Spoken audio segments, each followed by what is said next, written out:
समझदार बेटा। उठ जा नालायक, सुबह के 8 बजने को है, तुझे एग्जाम नहीं देना क्या? थोड़ी देर और सोने दीजिए ना पापा। तू उठता या फिर मैं तेरे ऊपर पानी फेंकूं? रोज गधों की तरह सोता रहता है, पेपर की कोई टेंशन ही नहीं है। और एक हमारा समय था जब हम पेपर में फेल होने के डर से रात भर पढ़ा करते थे, सो ही नहीं पाते थे। तो क्या अब आप उसका बदला मुझसे लेंगे? मैं 15 मिनट बाद उठ जाऊंगा, आप प्लीज जाइए, मुझे डिस्टर्ब मत कीजिए। इतना कहकर रौनक रजाई ढककर फिर से सो जाता है। तू ऐसा नहीं मानेगा, रुक मैं अभी पानी लेकर आता हूं। बस फिर क्या था, इतना कहकर वो भागते हुए बाथरूम में जाते हैं और पानी की एक बड़ी सी बाल्टी लाकर रौनक के ऊपर फेंक देते हैं। पानी पड़ते ही रौनक झट से उठ जाता है। ये आपने क्या किया पापा? अब तो उठेगा नहीं तो यही करना पड़ेगा ना। वैसे थैंक्स डैड, आपके कारण ना अब मुझे नहाने की भी जरूरत नहीं पड़ेगी। चलिए अब आप माँ से बोलकर मेरे कपड़े निकलवा दीजिए, तब तक मैं ब्रश कर लेता हूँ। वैसे कल ना आप एक काम और करना, नहलाने के साथ साथ मुझे ब्रश भी करवा देना। ये ब्रश करने में ना मुझे बहुत आलस आता है। रौनक की बातों से अरविंद का मुंह खुला का खुला रह जाता है। वो अपनी पत्नी कमला के पास जाता है और रौनक की हरकतों के बारे में बताता है, जिसे सुन उसकी पत्नी हंसने लगती है। तुम अपने बेटे को समझाने के बजाय हंस रही हो। रौनक बच्चा है, धीरे धीरे सुधर जाएगा, आप क्यों उसके पीछे पड़े रहते हो? अभी नहीं सुधरेगा तो कब सुधरेगा? 10वीं क्लास में है रौनक, वो अब कोई बच्चा नहीं रहा। अरविंद की इतना बोलते ही वहां रौनक भी आ जाता है। क्या डैड, मैंने आपको एक काम दिया था, वो भी नहीं हुआ आपसे। अरे क्या हुआ बेटा? माँ, मैंने डैड से बोला था कि वो आपको बोलकर मेरे स्कूल की यूनिफॉर्म निकाल दे, लेकिन मेरे पीछे पड़ने के अलावा इनसे एक काम ढंग से नहीं होता। देख रही हो कमला, देख रही हो अपने लाडले को? अरे आप चुप रहिए जी। चलो बेटा, मैं तुम्हें कपड़े निकाल कर दे देती हूँ। बस ऐसे ही साल पर साल बीतते जाते हैं, लेकिन रौनक के रवैये में कोई बदलाव नहीं आता। वो पहले से भी ज्यादा आलसी और पूरी तरह अपने माता पिता पर निर्भर हो जाता है। 2 साल बाद पता नहीं कहाँ गायब रहता है पूरे दिन, अब तक तो आ जाना चाहिए था। अरे आप इतनी फिक्र क्यों कर रहे हैं उसकी? दोस्तों के साथ खेल रहा होगा, आ जाएगा अभी। ये कोई टाइम है खेलने का? 10 बजने वाले हैं, इतनी रात में कौन खेलता है? कमला कुछ कहती उससे पहले ही रौनक वहां आ जाता है। मम्मी जल्दी से खाना लगा दो, बहुत भूख लग रही है। तुम्हें तब तक खाना नहीं मिलेगा जब तक तुम बता नहीं देते कि इतनी रात गए कहां से आ रहे हो। ओ प्लीज डैड, अब आप एसी पे प्रद्युमन बनकर मेरे सर पर बंदूक लेकर मत बैठ जाना। अपनी फालतू की बकवास बंद कर और बता कहां से आ रहा है। माँ अब समझाइए ना डैड को। बता देना बेटा, इनको भी तसल्ली हो जाएगी। आप बोल रही हैं तो बता देता हूँ, मैं दोस्तों के साथ मूवी देखने गया था, इसलिए देर हो गई। तो इन सब चीजों में मेरे पैसे उड़ाता है? कभी 1 रुपया कमाने के बारे में सोचा है तूने? जब देखो हवा की तरह पैसे उड़ाता रहता है। माँ अब आप इन्हें चुप करा दीजिए, वरना ना मुझे गुस्सा आ जाएगा। अच्छा क्या कर लेगा? बता ना, क्या कर लेगा तू? वैसे बात तो ठीक ही है, मैं कर ही क्या सकता हूँ, पैसे तो फिर भी मैं आपसे ही मांगूंगा ना।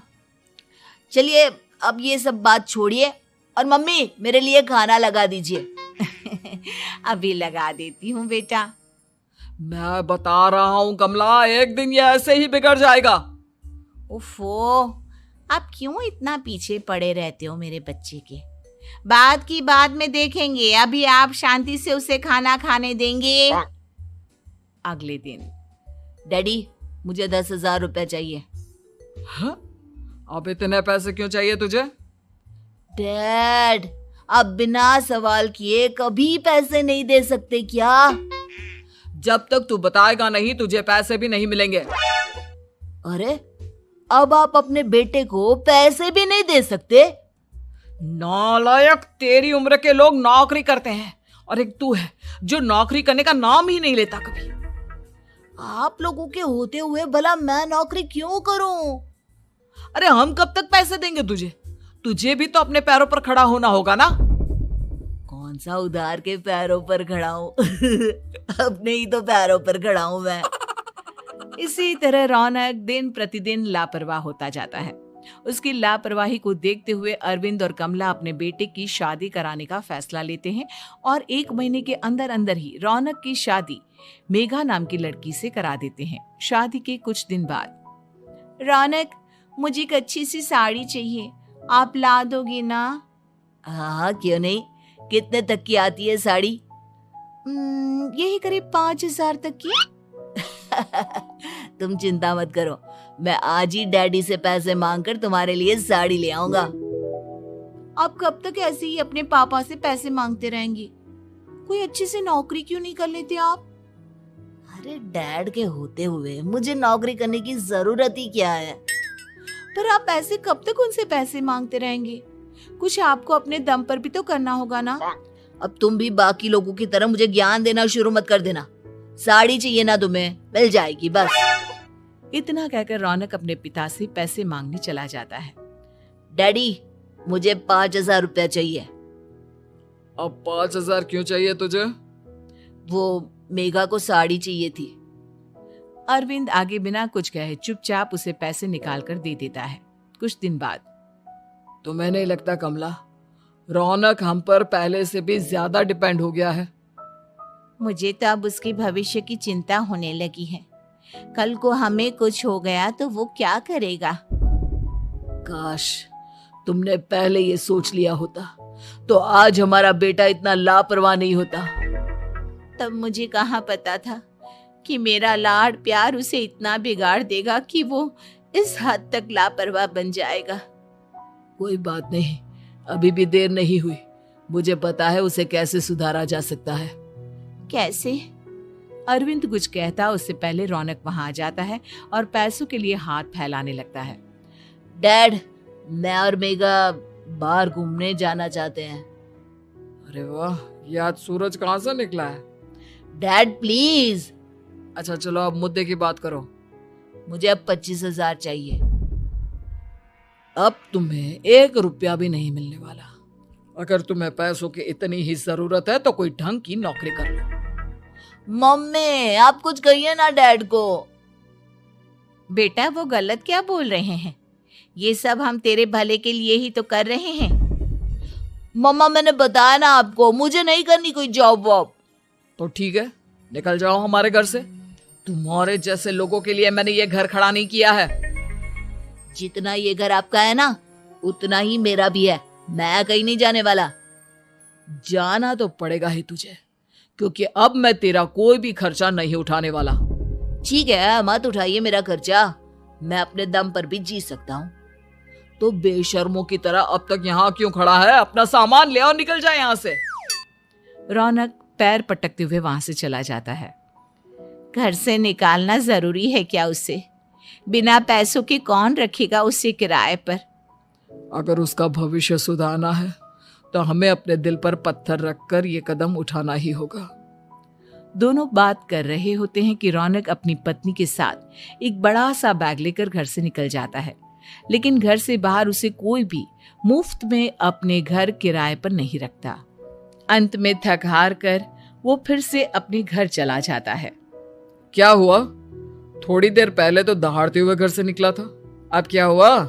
नहीं रखा ना किसी ने तुझे किराए पर? डैड प्लीज, मैं कुछ दिनों में कोई अच्छी सी नौकरी शुरू कर दूंगा। आप तब तक तो हमें रख लीजिए प्लीज।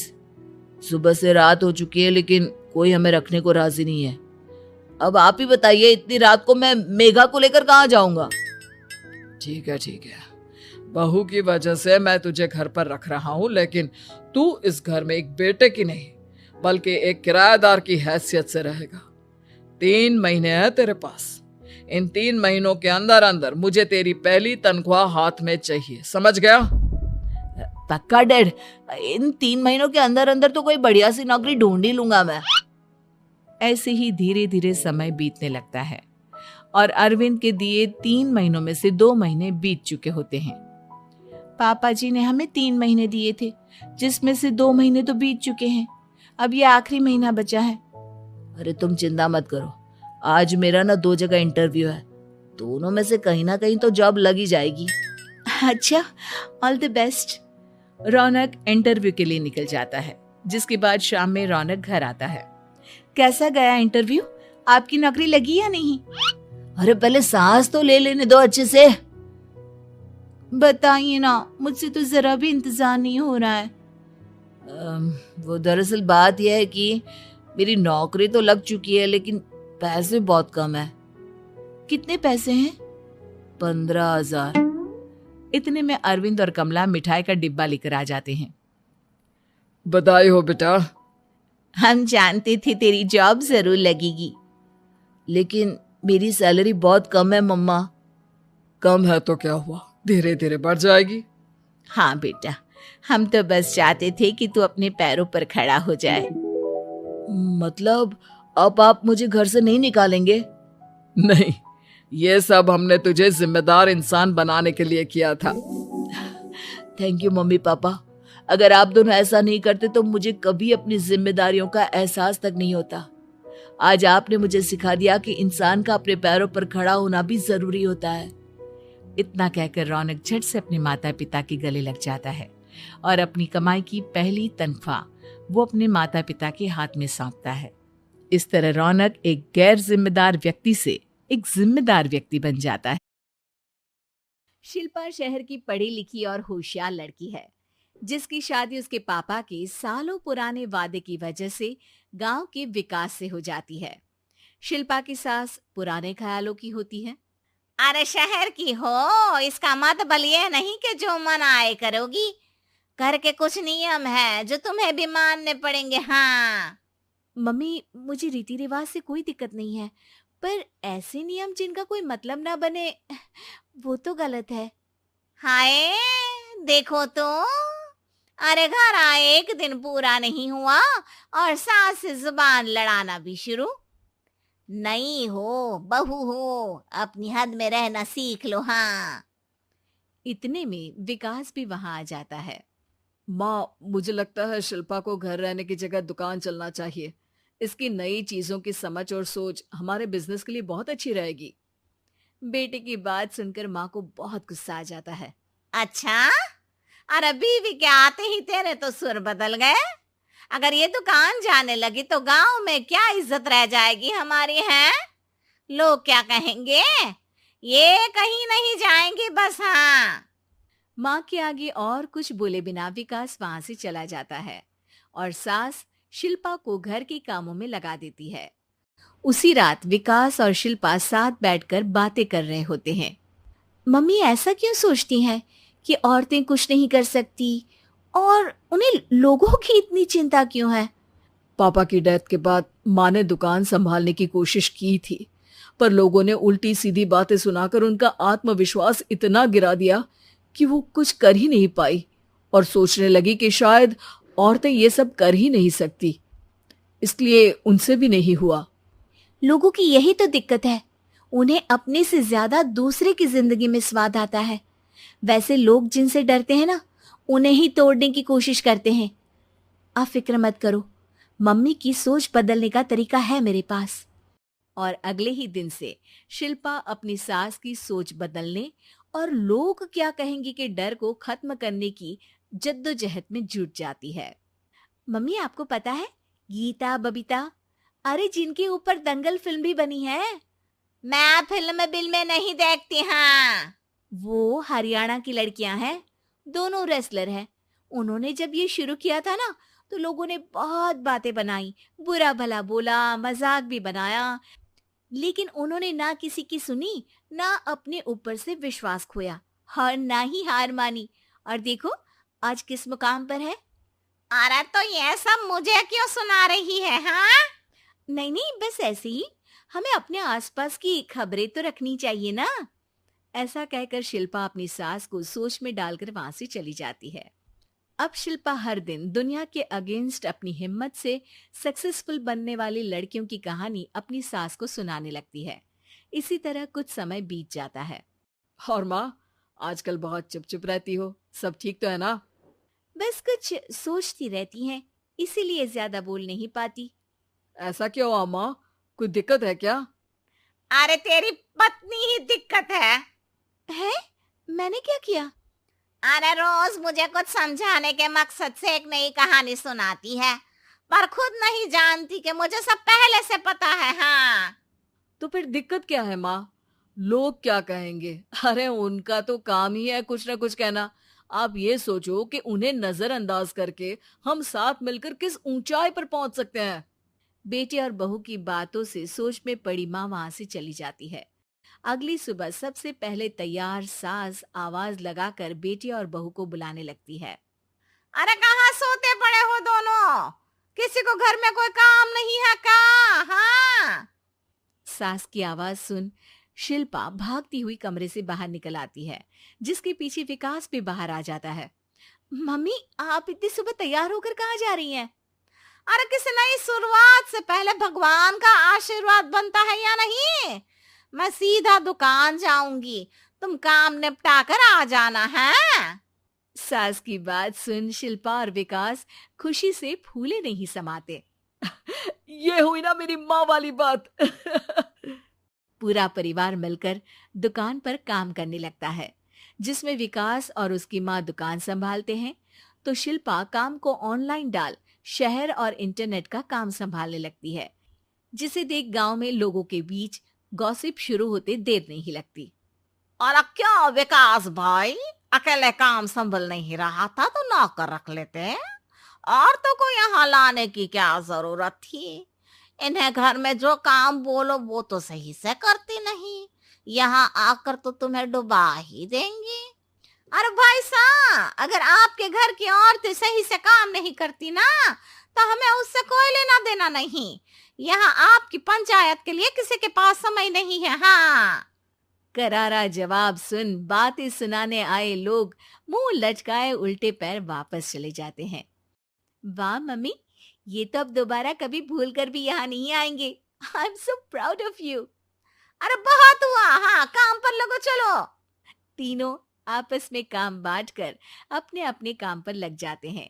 इसी तरह दिनों के साथ महीने बीतते हैं, जिसमें शिल्पा की पढ़ाई, विकास की मार्केट स्किल और सास की फाइनेंशियल मैनेजमेंट से उनकी दुकान बहुत अच्छा बड़ा बिजनेस बन जाता है, जो गांव के साथ साथ शहर में भी अच्छा खासा मशहूर हो जाता है।